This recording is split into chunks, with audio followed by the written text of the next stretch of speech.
8h juste à Goma, des heures de moins en temps universel. Mesdames, messieurs, bienvenue à cette rétrospective. Nous allons parler des questions de la semaine. On va discuter avec Jospin, avec moi sur ce plateau. Jospin, bonjour et bienvenue. Bonjour Blaise, merci beaucoup et bon week-end à toutes et à tous. La dimension politique a évolué au courant de cette semaine. Maintenant, on parle de la mobilisation contre les changements de la Constitution prévus pour les 15. C'était un rendez-vous attendu par les internautes. On parle de qui mobilise effectivement les 15. Les idées a fait plusieurs sorties médiatiques au courant de cette semaine. Oui, Martin Fayoulou a multiplié les sorties médiatiques en Europe où il séjourne. Il a d'abord parlé avec la diaspora congolaise où il a abordé plusieurs questions, notamment la question du changement de la Constitution et l'épineuse question des dialogues. Après, il a accordé une interview exclusive à Jeune Afrique, au cours de laquelle il a abordé encore ces questions. Il est resté ferme sur un point, sur une question qui divise l'opposition d'ailleurs, qui divise aussi l'opposition et le régime à l'approche du dialogue, c'est l'inclusivité. Et il persiste et signe que Joseph Kabila, Corneille Nangaa, doivent prendre part à ce dialogue. Il y a également son parti, par l'entremise de Devos Kitoko, qui est son secrétaire général, qui est revenu là-dessus. Il a aussi estimé qu'il ne servait plus à rien pour le président de refuser ou de fermer la porte à l'F-123 à ces dialogues, alors qu'il discute avec le mouvement à Doha, dans un autre processus. Il estime alors cependant qu'il est important que toutes les parties prenantes, tous les acteurs politiques, militaires qui prennent part au conflit, à la crise en RDC, puissent prendre part à ce dialogue-là. Alors, on sent que les idées, Thierry Mordiki, ce n'était pas un langage qu'on entendait. Il disait on va faire un dialogue, mais on doit exclure certains. Aujourd'hui, la condition sine qua non pour faire ce dialogue, il faut toutes les parties autour d'une même table. Oui, bien sûr, Martin Fayoulou tient beaucoup à sa crédibilité. Vous savez qu'il a été opposant farouche et radical au régime actuel.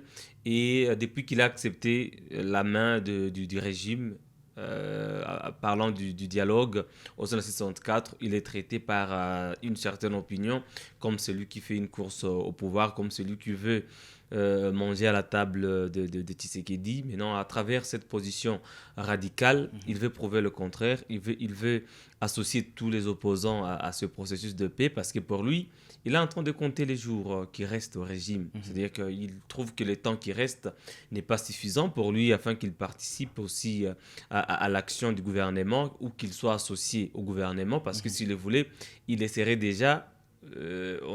C'est la place qu'occupe aujourd'hui Adolphe Muzito était réservée à Fayoulou. Est-ce qu'il ne va pas changer de discours? Parce que lorsqu'il accordait une interview à Jeune Afrique, il a dit si Félix se permettait de changer la Constitution, il mourra sur son chemin. En 2018, il a dit presque la même chose. Après, il s'est présenté aux élections seul, sans des députés. Bien sûr, en 2023, il devait se présenter comme candidat, parce qu'il n'avait pas à reprocher au président Tshisekedi, parce qu'il avait le droit de briguer un second mandat, qui est le tout dernier. Voilà pourquoi Fayoulou se disait pourquoi pas ne pas se jeter. Il commençait d'abord par déplorer les conditions d'organisation de l'élection et tout. Il voulait se rassurer de la crédibilité du scrutin électoral et tout. Déjà parce qu'il y avait déjà des accords qui étaient nés du choix même de celui qui devait présider à la destinée de la CENI, le choix des Kadima en 2023. Il y avait beaucoup de tractations là-dessus et le Kadima n'avait pas la confiance des opposants qui pensaient qu'il était préfabriqué par le président pour préparer un coup électoral. C'est ce que les opposants redoutaient. Voilà pourquoi Fayoulou avait traîné les pas. Mais cette fois, il se voit le futur président. Il s'est dit, chacun parmi les opposants, surtout Fayoulou et Katumbi, se voit favori pour succéder à Tshisekedi. Voilà pourquoi ils font le forcing. Et pour eux, il n'y a pas une raison d'aller vers une transition. La question actuelle peut se régler par un dialogue qui, pour les opposants, va voir Tshisekedi renoncer à son provisionnement de la Constitution et rassurer les opposants qu'il y aura élection en 2028. Est-ce que c'est réfléchi quand Tshisekedi, plutôt quand Fayoulou pense que les dialogues peuvent maintenant commencer on lui a posé une question par rapport à la date, même le 1er septembre. Et ça ne serait pas une façon de se précipiter autour d'un dialogue alors qu'il y a une couche En fait, de la classe politique non préparée à ça. C'est pas lui qui bloque. En fait, je pense que le processus, depuis qu'il a été amorcé par le président, la balle est dans son camp. Si ça a commencé le 1er septembre, est-ce que l'opposition est préparée pour les dialogues? Je pense que le problème, ils ont leur cahier des charges, la 64. Nous savons les principales revendications. C'est la tenue des élections en 2028. D'abord, l'abandon du projet de changement de la Constitution et c'est la réunification du pays. Que le président abandonne certaines charges juridiques qui pèsent sur les opposants pour qu'il y ait ces pardons nationaux-là et cette réconciliation de toutes les tendances du pays. Ils ont quand même les grandes lignes de leurs revendications, c'est bien connu. Mais la question, ce n'est pas la date, ce n'est pas quand ça va se passer, mais la question, c'est avec qui ça va se passer et pourquoi ça va se passer et pour quel résultat. Moi, j'aimerais bien que ça se passe même en janvier 2027, même à 6 mois d'élection, s'il y a un consensus, si toutes les parties prenantes au conflit seront représentées sur la table de négociation et s'il y aura une solution durable à la crise. Mais si ça se passe en septembre, par exemple, et qu'en décembre, il y ait encore d'autres dissidents de l'opposition qui reprennent encore la voie de la rue, qu'il y ait encore des opposants en Europe qui vont encore sortir dans la rue, qu'à Goma, la situation reste pareille, ça ne servira à rien. Donc pour moi, le plus important, ce n'est pas quand ça se passe, mais comment ça va se passer et pour quelle finalité. Voilà pourquoi Fayoulou commence à insister beaucoup plus sur l'inclusivité, parce qu'il sait qu'un dialogue entre la 64 et le régime, même si les églises peuvent ou pourraient aussi y prendre part, ne servira à rien et n'accouchera d'aucune solution. Alors qu'il ne suffit pas d'aller au dialogue. Aller au dialogue, dialoguer, on peut dialoguer chaque jour. Mais quelles seront les implications de ce dialogue sur la situation réelle du pays? C'est ça le plus important. Voilà pourquoi, depuis un moment, vous sentez que ce Sanga, il est silencieux. Nous avons parlé... Jean-Marc Kaboun, depuis un moment, ils sont silencieux parce qu'ils se disent, mais nous sommes engagés dans un processus qui est aujourd'hui précipité. On va y aller, dialogue, le président va faire son allocution très prochainement. Mais qu'est-ce que cela va donner? Qu'est-ce que l'histoire va retenir de ces processus que nous voulons engager? C'est ça les questions que les opposants se posent. Parce que l'histoire nous regarde. Le pays entier regarde ses opposants, il regarde les églises du Christ au Congo, l'église catholique, il regarde le président. Tout le monde attend quelque chose de ce dialogue. Nous avons présenté des craintes sur une opposition divisée. Dans les camps de Moïse Katumbi, de recadrage sur d'ailleurs les propos tenus par Hervé qui a suscité plusieurs réactions. Il est suspendu avec un autre cadre. Est-ce que l'opposition prend au fur et à mesure conscience que cette opposition devrait être unie, chacun dans son parti, avant de se rencontrer en coalition? Comment vous analysez déjà ces mesures? Bon, ça sera un peu difficile pour l'opposition de former un bloc, parce que déjà, il y a des questions qui divisent. Il y a une opposition qui est un peu proche du narratif du gouvernement congolais. Vous avez suivi Martin Fayoulou à Bruxelles, quand il parlait de l'F-23, il voulait toujours insister sur le soutien rwandais. À chaque fois, il en parlait, alors que il veut créer cette dynamique d'opposition comme il le prétend, il doit considérer les opposants qui sont à Goma comme des Congolais, autant que ceux qui sont à Kinshasa et ceux qui sont en Europe.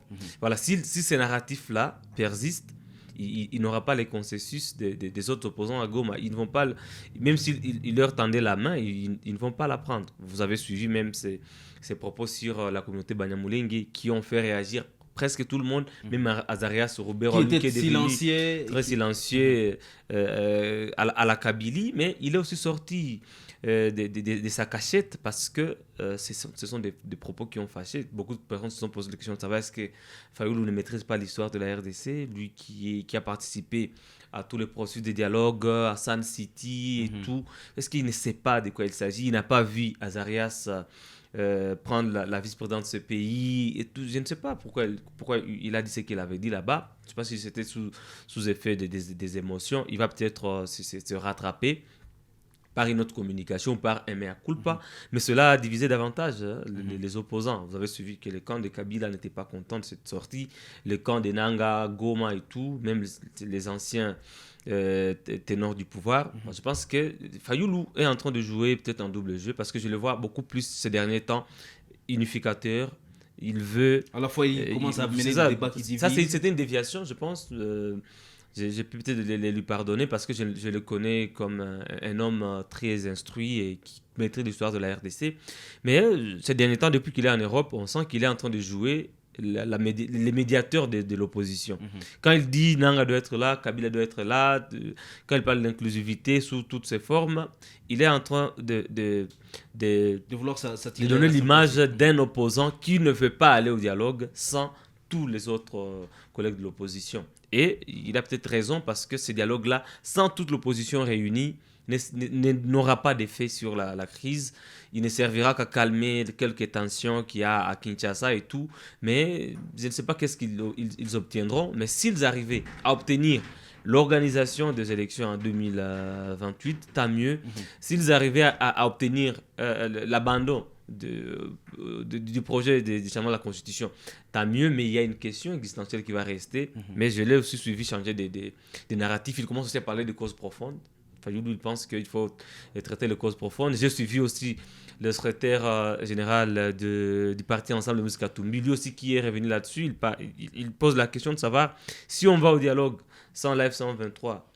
Mais de quoi on va parler? L'exclusion n'a pas encore été bannie au pays. C'est ça. Si on ne parle pas des questions de condamnation à mort de Joseph Kabila, si on ne parle pas de confiscation de passeports et tout, des restrictions publiques, des libertés, mais de quoi on va parler dans ce dialogue? Et la réponse a été donnée de manière implicite par Patrick Mouyaya. Lui, il parle d'un front commun contre ceux qu'il considère comme les ennemis. Donc certains Congolais vont être traités d'ennemis, ils vont être écartés par d'autres qui vont constituer un front, mais ces fronts devaient être gouvernementaux, c'est-à-dire que le pouvoir veut s'attirer certains opposants pour les radicaliser contre d'autres opposants.